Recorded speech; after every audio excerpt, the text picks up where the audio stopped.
Human head transplantation अब आसान होता दिख रहा है। इटालियन न्यूरोसर्जन कैनावेरी ने 30 साल के रिसर्च के बाद इस साल दिसंबर में ह्यूमन हेड ट्रांसप्लांटेशन का सपना साकार होने का वादा किया है। इटालियन न्यूरोसर्जन सार्गिया कैनावेरो इस हेड ट्रांसप्लांट को करने जा रहे हैं। उनका दावा है कि उन्होंने 30 साल इस प्रोसीजर पर रिसर्च की है और अब आधुनिक मेडिकल साइंस की मदद से वह दुनिया का पहला ह्यूमन हेड ट्रांसप्लांट करने के लिए तैयार हैं। यह ट्रांसप्लांट 31 साल के रशियन प्रोग्रामर वालेरी स्पिरिडोनोव पर किया जाएगा। वह एक गंभीर बीमारी के कारण चलने फिरने में असमर्थ हैं। उन्होंने इस ट्रांसप्लांट में वॉलंटियर बनने के लिए सहमति दी है। ट्रांसप्लांट में वैलेरी का सिर काटकर उनकी बॉडी से अलग किया जाएगा और उनकी ही कदकाठी और दूसरी अनुकूल विशेषताओं वाले किसी ब्रेन डेड व्यक्ति की बॉडी में लगाया जाएगा। डॉक्टर सार्गियो ने ह्यूमन हेड ट्रांसप्लांट के इस पूरे प्रोसीजर को 2 भागों में बांटा है।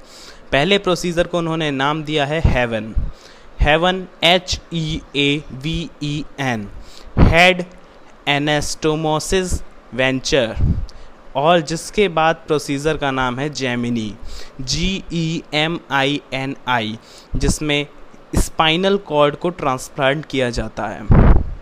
इसके लिए 2 टीम बनाई जाएंगी जो डोनर और रिसीवर पर एक साथ काम करेंगी। दोनों पेशेंट की गर्दन में गहरा चीरा लगाकर आर्टरीज, नसें और स्पाइन को बाहर निकाला जाएगा। जिस तरह इलेक्ट्रिकल वायर को जोड़ा जाता है उसी तरह मसल्स को लिंक करने के लिए कलर कोड बनाए जाएंगे। पेशेंट्स की गर्दन काटने के लिए 200,000 करोड़ डॉलर, करीब 1,30,00,000 रुपए, मैं फिर से बोलना चाहूँगा, 200,000 डॉलर, करीब 1,30,00,000 रुपए कीमत की डायमंड नैनो ब्लेड का इस्तेमाल किया जाएगा। यह nano blade university of Texas द्वारा प्रोवाइड कराई जाएगी। दोनों पेशेंट की गर्दन कट जाने के घंटे भर के बाद ही वॉलंटियर की गर्दन को डोनर के धड़ से जोड़ने का प्रोसेस शुरू की जाएगी। डोनर के धड़ को जिंदा रखने के लिए उसमें ट्यूब्स के जरिए ब्लड सर्कुलेशन बनाया जाएगा। खून की नलियों में 15 से 30 मिनट तक खास किस्म का ग्लू, इस ग्लू का नाम है चिटोसैन पैक ग्लू, ये डाला जाएगा और कच्चे टाँके लगा दिए जाएंगे। सारी नसें और स्पाइनल कॉर्ड को कोडिंग और मार्किंग के हिसाब से जोड़ा जाएगा। एक विशेष प्लास्टिक सर्जन स्किन को सिलने और जोड़ने का काम करेगा। पूरे प्रोसीजर के बाद नए बने शरीर को 3 दिन तक सर्वाइकल कॉलर लगाकर ICU में रखा जाएगा। अब बात कर लेते हैं इसमें खर्चा कितना आएगा, समय कितना लगेगा और मैन पावर कितनी होगी।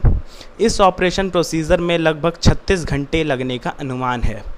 पूरे ऑपरेशन की लागत लगभग $20 मिलियन, लगभग 130 करोड़ रुपए संभावित है और इसमें लगभग 150 लोगों की टीम काम करेगी, जिसमें डॉक्टर्स, नर्सेज, टेक्नीशियंस, साइकोलॉजिस्ट और वर्चुअल रियलिटी इंजीनियर शामिल हैं। अब बात कर लेते हैं ऑपरेशन होगा कहाँ पे। हालांकि अभी ऑपरेशन के लिए देश का अस्पताल तय नहीं किया गया है, लेकिन सर्जन कैनावेरो का कहना है कि वे इंग्लैंड में इस ऑपरेशन को करना चाहते हैं क्योंकि वहां उन्हें भरपूर समर्थन मिल रहा है। अगर किसी कारण से इंग्लैंड सरकार इजाज़त नहीं देती है तो फिर वे किसी और कंट्री में ऑपरेशन करेंगे। इस बात की भी संभावना है कि डॉक्टर कैनावेरो अपने चाइनीज़ सहयोगी डॉक्टर रैन जियांगओपिंग के साथ मिलकर चीन में यह ऑपरेशन करें। डॉक्टर रैन जियांगओपिंग ने साल भर पहले बंदर का हेड ट्रांसप्लांट किया था और वह डॉक्टर कैनावेरो के साथ मिलकर 1000 से अधिक चूहों पर इस तरह का प्रयोग कर चुके हैं। तो दोस्तों, अगर ये रिपोर्ट अगर आपको अच्छी लगी है तो नीचे सब्सक्राइब का बटन दबाएं और अच्छी रिपोर्ट्स के लिए तैयार रहें। अपडेट आपको मिलेंगे और अगर ये वीडियो पसंद आई हो तो लाइक करिए, शेयर करिए और बने रहिए हमारे साथ। Thank you.